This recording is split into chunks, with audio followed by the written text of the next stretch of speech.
Hello दोस्तों, ये movie rape case के इर्द गिर्द घूमती है। इसमें एक आदमी को दोषी ठहराया जाता है, लेकिन सजा काटने के बाद वो केस को रीओपन करके खुद को बेकसूर साबित करना चाहता है। क्या रेप इस आदमी ने किया या नहीं, चलिए जानते हैं। फिल्म की शुरुआत में सलमान नाम के आदमी को दोस्तों के साथ शराब पीते हुए देखते हैं। वो अपने साथियों को बताता है, मैंने साइट का मेन स्विच ऑफ किया है या नहीं मुझे डाउट है, मैं जाकर देख लेता हूँ वरना रात भर नींद नहीं आएगी। फिर सभी लोग साथ में निकल जाते हैं। अगले सीन में हम टेरेसा नाम की एक लड़की को देखते हैं जो अपने कॉलेज से घर के लिए जाती है और अचानक गायब हो जाती है।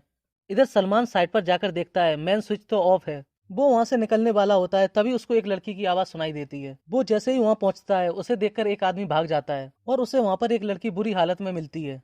इसके बाद वो उस लड़की को हॉस्पिटल ले जाता है। वहीं दूसरी तरफ कॉलेज में प्रोफेसर बैठकर शराब पी रहे होते हैं। तभी उन्हें चपरासी आकर टेरेसा के बारे में बताता है। इसके बाद प्रोफेसर भी हॉस्पिटल पहुंच जाते हैं। थोड़ी देर बाद डीसीपी हरीश भी वहां पहुंच जाता है। डॉक्टर उसे बताती है उस लड़की का रेप हुआ है और शायद मेटल चैन से उसका गला घोंटने की भी कोशिश की है। अब वो कोमा में भी जा सकती है।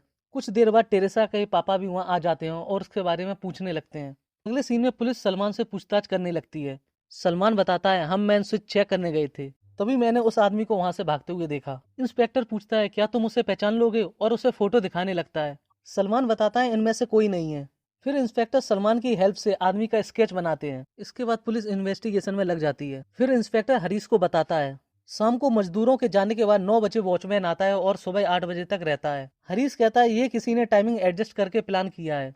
अगले दिन डॉक्टर टेरेसा के पापा को बताते हैं, आपकी बेटी कोमा में चली गई है, लाइफ सिस्टम सपोर्ट लगा हुआ है, अब वो उसी की मदद से जिंदा है। फिर हरीश को पता चलता है टेरेसा के शरीर से सीमेन मिला है।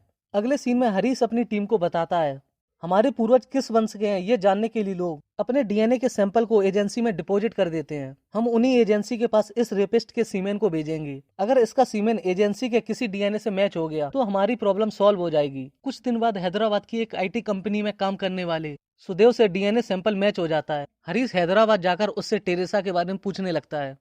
सुदेव बताता है, मैं इसे नहीं जानता। तभी वह इंस्पेक्टर आकर हरीश को बताता है, जिस दिन ये घटना हुई थी उस दिन सुदेव ऑफिस में था और देर रात दोस्तों के साथ पार्टी करने के बाद अगले दिन फिर से ऑफिस गया था। इसका प्रूफ भी है। हरीश फिर से सुदेव से पूछता है, तुम्हारा कोई रिश्तेदार बेंगलोर में रहता है? सुदेव बताता है, मेरा एक कजिन है लेकिन मेरी उससे बात नहीं होती है, और हरीश को उसकी डिटेल दे देता है। इसके बाद हरीश वापस आकर सुदेव के कजिन निशांत का पीछा करता है। ये वही आदमी है जो टेरेसा के कॉलेज में प्रोफेसर है।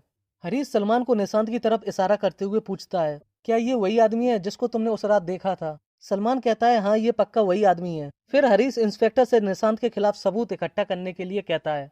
इंस्पेक्टर कॉलेज में जाकर स्टाफ से पूछताछ करने लगता है। स्टाफ उन्हें बताता है, हम लोग बैठकर शराब पी रहे थे, शराब कम होने की वजह से निशांत से शराब लेने चले गए और फिर आधा घंटे बाद आए। उसके बाद ही चपरासी ने हमें आकर टेरेसा के बारे में बताया था और निशांत की नौकरानी की हेल्प से उसका टूथब्रश हेयर ब्रश लेकर उन्हें रेपिस्ट के डीएनए से मैच करने के लिए लेबोरेटरी में भेज देते हैं। इसके बाद पुलिस निशांत को पकड़ लेती है और हरीश उससे कहता है, हमने तुम्हें टेरेसा के रेप के इल्जाम में अरेस्ट किया है। निशांत कहता है, मेरी फैमिली है, छोटी बच्ची है, आप मुझे फंसाइए मत। हरीश कहता है, टेरेसा भी किसी की बच्ची थी, तुम्हें ये याद रखना चाहिए था। तभी सीन कोर्ट शिफ्ट होता है। सलमान जज को बताता है, मैंने उस रात इसी आदमी को देखा था। सारे सबूत और गुनाहों को देखते हुए जज साहब उसे 7 साल की सजा सुना देते हैं। तभी सीन 7 साल बाद शिफ्ट होता है। हरीश रिटायर होने वाले हैं और रिटायर होने के बाद जो रुपए उन्हें मिलेंगे उससे वो अपने बेटे को पढ़ने के लिए यूरोप भेजने वाले हैं। टेरेसा अभी भी कोमा में है। कुछ गुंडे हरीश को धमकी देते हुए कहते हैं, सुना है तुम मंत्री जी के खिलाफ बयान देने वाले हो। हरीश जैसे ही उन्हें गुस्से में देखता है वो लोग डर के भाग जाते हैं। इधर निशांत भी जेल से छूट जाता है और अपनी पत्नी से मिलने जाता है, लेकिन वो उसे पहचानने से इनकार कर देती है। अगले दिन नर्स टेरेसा के पापा को बुके देते हुए कहती है, एक आदमी आया था और आपका रिलेटिव बता रहा था, बस अभी बाहर गया है। तभी वो निशांत को जाते हुए देख लेते हैं और हरीश को फोन करके बताते हैं, निशांत यहाँ हॉस्पिटल आया था, वो दरिंदा आजाद घूम रहा है और मेरी बेटी अभी भी कोमा में है। इधर हरीश कोर्ट में अपना बयान देने आया था क्योंकि एक मंत्री पर डॉलर स्मगलिंग करने का आरोप है। एक रात हरीश को निशांत दिख जाता है और उससे पूछता है, जेल से छूटते ही तुमने अपनी नौटंकी फिर से शुरू कर दी? निशांत बताता है, ऐसा कुछ भी नहीं है, मेरी बस उस बच्ची को देखने की इच्छा थी। कुछ दिन बाद हरीश रिटायर हो जाते हैं। इधर निशांत हाईकोर्ट जाकर अपने केस को रीओपन करने की अपील करता है और ये बात थॉमस को पता चल जाती है। थॉमस एक वकील है जिसने निशांत को रेप केस में सजा दिलवाई थी। वो हरीश को कॉल करके मिलने के लिए बुलाते हैं। हरीश उनसे पूछता है, इतने सालों बाद निशांत केस को रीओपन क्यों करना चाहता है? थॉमस कहते हैं, इसके कई कारण हो सकते हैं। अगर उसने केस को रीओपन किया तो मैं उसकी कोर्ट में धज्जियां उड़ा दूंगा। कुछ दिन बाद निशांत को केस रीओपन करने की मंजूरी मिल जाती है। थॉमस फिर से उसके केस की स्टडी करने में लग जाते हैं और अगले दिन हरीश को बताते हैं, हमारे केस का मेन विटनेस सलमान मिल नहीं रहा है और उसका फोन भी स्विच ऑफ आ रहा है। इसलिए वो लोग सलमान के घर जाते हैं। सलमान की पत्नी उन्हें बताती है, 8-10 दिन पहले मेरे पति काम की तलाश में कोयम्बटूर गए थे। हरीश जाते हुए उनसे कहता है, सलमान अगर कोर्ट में हाजिर नहीं हुआ तो निशांत जैसे अपराधी का फायदा होगा। उसे सुनवाई से पहले हर हाल में कोर्ट में आना ही होगा, वरना ऊपर वाला उसे कभी माफ नहीं करेगा। कुछ दिन बाद कोर्ट में सुनवाई शुरू होती है। जज निशांत से उनके वकील के बारे में पूछते हैं। निशांत कहता है, सजा काटने के दौरान सेंट्रल जेल से मैंने वकालत की पढ़ाई की थी, अब मैं अपना केस खुद लड़ूंगा। तभी वहाँ सलमान आ जाता है। निशांत उससे पूछता है, तुम अपने घर पर नहीं थे, फिर इतने दिनों से कहाँ थे? सलमान बताता है, मैं अपने रिश्तेदार के यहाँ कोयम्बटूर किसी काम से गया था। निशांत जज साहब को एक रिकॉर्ड देते हुए बताते हैं, सलमान पिछले 7 साल से अलग अलग नशा मुक्ति केंद्र में भर्ती हुआ है क्योंकि ये शराब बहुत पीता था। और जज साहब को फिर से बताता है, ये घटना वाली रात को शराब के नशे में था। पुलिस ये बात जानती थी, फिर भी एक शराबी को विटनेस बना दिया। इसकी गवाही को तो खारिज कर देना चाहिए था। सुनवाई के बाद हरीश थॉमस से कहता है, जब कोई कैदी जेल में रहकर लॉ की डिग्री लेता है तब उसकी खबर पूरे देश को हो जाती है, लेकिन निशांत ने ये सब छिपा कर रखा। थॉमस कहता है, इसका मतलब वो इस केस के लिए बहुत पहले से प्लानिंग कर रहा था। अगले दिन निशांत की डीएनए रिपोर्ट जिस लैब में मैच हुई थी उसके डायरेक्टर से निशांत पूछता है, ये लैब बंद क्यों हो गई? ये सुनकर डायरेक्टर नर्वस हो जाता है। निशांत कहता है, इसका कारण मैं बताता हूँ और इसके लिए मुझे कुछ गवाहों को बुलाना होगा। अगले दिन पहली गवाह स्मिता को बुलाया जाता है। वो बताती है, मेरे पति का मानना था मेरी बच्ची के पिता वो नहीं कोई और है, जिसे जानने के लिए मैंने डीएनए टेस्ट करवाया जिसकी लैब रिपोर्ट गलत निकली। फिर मैंने हाईकोर्ट में अपील की, उसके बाद हैदराबाद और दिल्ली में लैब में टेस्ट करवाया और मैं केस जीत गई। इसके बाद दूसरे गवाह जॉन बताते हैं, मैंने एक आदमी को अपनी जमीन बेची थी, उसने डॉक्यूमेंट को नकली बताकर मुझ पर केस कर दिया। मुझे यकीन था मैं सही हूँ, इसलिए मैंने डॉक्यूमेंट को जांच करने के लिए लैब में भेज दिया, लेकिन इन्होंने कहा ये नकली हैं। इसलिए मैंने अपील करके फिर वही डॉक्यूमेंट 3-4 लैब में और भेजे, सभी ने मुझे सही बताया।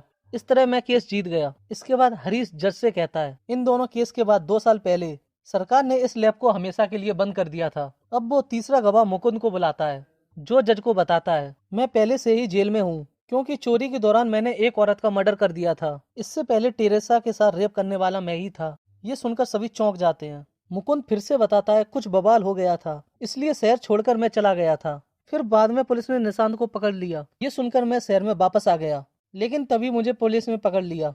मैं अब अपने पाप धोना चाहता हूँ, सच बोलूंगा तो शायद मेरे पाप कुछ कम हो जाएंगे। इसके बाद निशांत जज साहब से कहता है, टेरेसा केस में पुलिस ने बहुत इन्वेस्टिगेशन की लेकिन उन्हें कुछ नहीं मिला।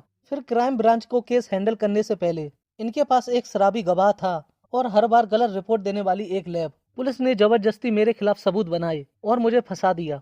मेरा परिवार, नौकरी सब चला गया। ये केस अब पानी की तरह साफ है। मुझे मुआवजा मिलना चाहिए क्योंकि मैंने जो खोया है वो दोबारा नहीं मिल सकता। ऐसे ही एक केस में पुलिस की रॉन्ग इन्वेस्टिगेशन की वजह से केस को हैंडल करने वाले पुलिस ऑफिसर से विक्टिम को मुआवजा दिलवाया गया था। जज साहब निशांत पर सभी लगे आरोपों को खारिज करते हुए उसे बाइज्जत बरी कर देते हैं और मुआवजे की रकम 70 लाख रुपए हरीश से निशांत को देने के लिए कहते हैं। इसके बाद निशांत की पत्नी उसे एक्सेप्ट कर लेती है और निशांत अपना लॉ फर्म खोल लेता है। एक दिन मंत्री के गुंडे हरीश के साथ फाइट करने लगते हैं। हरीश अपने पत्नी और बच्चे को गांव में रहने के लिए कह देता है। इसके बाद हरीश अपने सीनियर से मिलकर उन्हें बताता है, इस केस में सारे सबूत निशांत के खिलाफ थे, लेकिन कोर्ट के इस फैसले की वजह से गुंडे ऐसे बीच रास्ते में मुझ पर हाथ उठाएंगे, मैं बर्दाश्त नहीं कर सकता। सीनियर उनसे कहते हैं, तुम्हारे पास एक ही रास्ता है, तुम मंत्री जी के साथ कॉम्प्रोमाइज कर लो। घर आकर हरीश को सारा सामान बिखरा हुआ मिलता है और साथ ही उसके कुत्ते की लाश पेड़ से लटकी हुई मिलती है। फिर वो गुस्से में निशांत के घर जाकर उससे झगड़ने लगता है। निशांत का दोस्त उससे कहता है, पहले तुमने इसे फर्जी केस में फंसाया और अब घर आकर उससे झगड़ रहे हो। फिर वो हरीश को वहाँ से भगा देता है। अगले दिन वो सेंट्रल जेल जाकर निशांत के बारे में पूछताछ करने लगता है। जेलर उसे सेठी के बारे में बताता है। इसका जेल में बहुत दबदबा है, वो जेल में रहकर करोड़ों कमाता है। एक दिन उसने मुझे बताया था निशांत बेगुनाह है। जब से उन दोनों के बीच बात हुई थी वो खुद 2 नंबर का धंधा छोड़ना चाहता था। इसके बाद हरीश वहाँ से चला जाता है। इधर निशांत के ऑफिस में कुछ लड़कियां इंटर्नशिप करने के लिए आती हैं। निशांत उनसे कहता है, मैं बाकी वकीलों की तरह नहीं हूँ, मैं आम आदमी के लिए लड़ता हूँ, अगर तुम मैनेज कर पाओ तो यहाँ इंटर्नशिप कर सकती हो। वो सभी तैयार हो जाती हैं। अगले दिन हरीश जेल में मुकुंद से पूछताछ करने जाता है। मुकुंद बताता है, जेल से छूटने के बाद निशांत मुझसे मिलने आया था, मैं गवाही देने के लिए तैयार हो गया। उसके बाद ही उनमें केस को रीओपन करने की हिम्मत आ गई। अगले दिन हरीश मुकुंद के घर जाता है। वहाँ चाय वाला उसे बताता है उसके पकड़े जाने के बाद माँ बेटी की हालत बहुत खराब हो गई थी। उसकी बेटी को लॉटरी खरीदने की बुरी आदत थी। 3-4 साल पहले उसकी 80 लाख की लॉटरी भी लग गई थी। इसके बाद वो स्मिता के पति से मिलने जाता है और उससे पूछता है तुम्हारी बीवी ने कोई पैटर्निटी केस फाइल किया था। लेकिन जो उससे झगड़ने लगता है और कहता है मुझे जो करना है वो मैं करूंगा, तुम मुझसे पूछने वाले कौन होते हो। तभी वहाँ पुलिस आ जाती है और हरीश को पकड़ कर ले जाती है। थॉमस एसएचओ से कहते हैं जब से हरीश केस हारा है तब से डिप्रेशन में है, आगे से ऐसा कभी नहीं होगा। थॉमस हरीश को अपने साथ ले जाता है। तभी उसे सलमान का फोन आता है और वो उससे मिलने चला जाता है।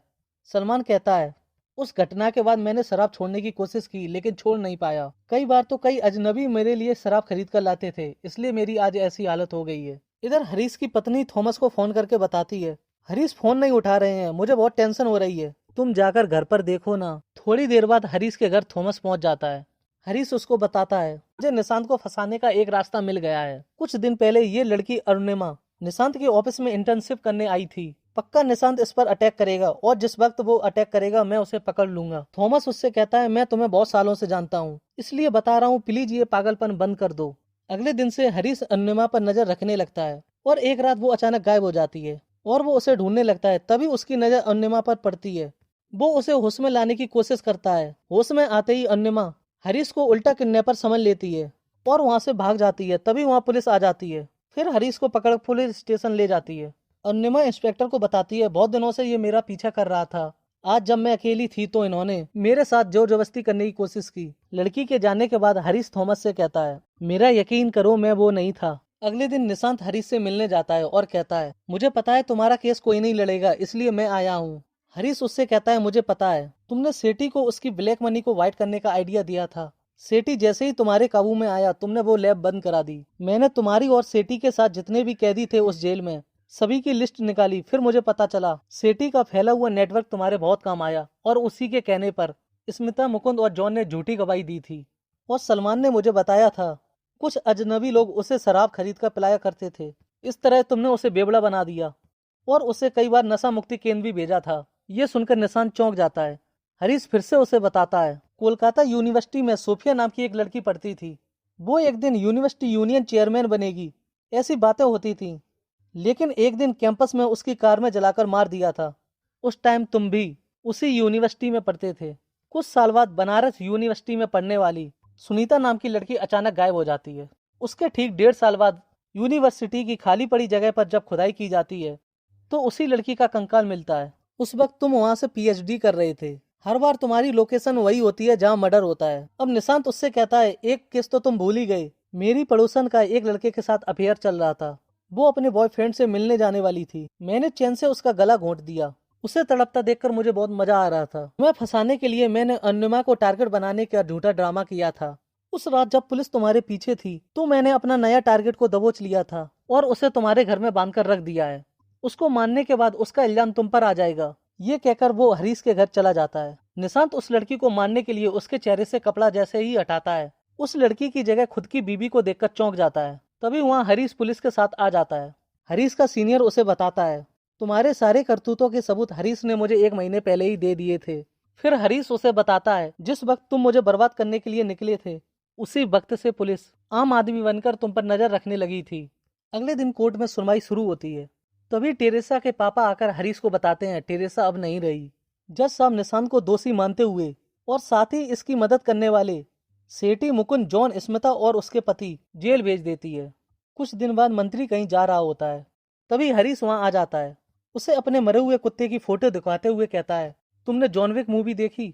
इतना सुनते ही मंत्री का ड्राइवर और आदमी वहां से भाग जाता है और ये फिल्म यहीं खत्म हो जाती है। आपको ये मूवी कैसी लगी कमेंट बॉक्स में जरूर बताएं। तब तक के लिए वीडियो को लाइक करें और आने वाली नई नई वेब सीरीज मूवीज का एक्सप्लेनेशन देखने के लिए हमारे चैनल को सब्सक्राइब करना बिल्कुल ना भूलें।